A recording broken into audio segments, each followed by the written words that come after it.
Saudara, mengawali informasi pertama, berkas perkara kasus tersangka dugaan korupsi pengadaan lahan Zikir Nurul Arafah Islamic Center dilimpahkan ke jaksa.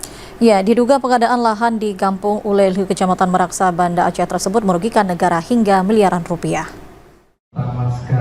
Berkas perkaranya sudah tahap 1 dan 4 hari lalu polisi limpahkan ke jaksa untuk dianalisa dan diteliti. Kasat Reskrim Polresta Banda Aceh Fadila Aditya Pratama membenarkan kejaksaan kini sedang meneliti untuk diproses lebih lanjut.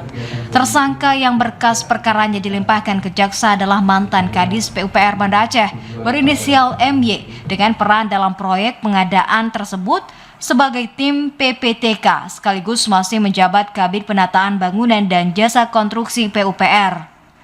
MY ditetapkan tersangka dalam proyek pengadaan lahan Zikir Nurul Arafah Islamic Center di Kampung Ulele, Kecamatan Meraksa, Banda Aceh yang bersumber dari APBD Dinas PUPR Banda Aceh tahun 2018-2019. Untuk berkas TSK MY terkait dugaan korupsi lahan Zikir Nurul Arafah itu sudah kita lakukan tahap 1 ke JPU kurang lebih 3 hari yang lalu. Kapan itu kita serahkan tahap pertama ke Jaksa Negeri, Pak? Kurang lebih 4 hari yang lalu lah, hari Selasa. Ya.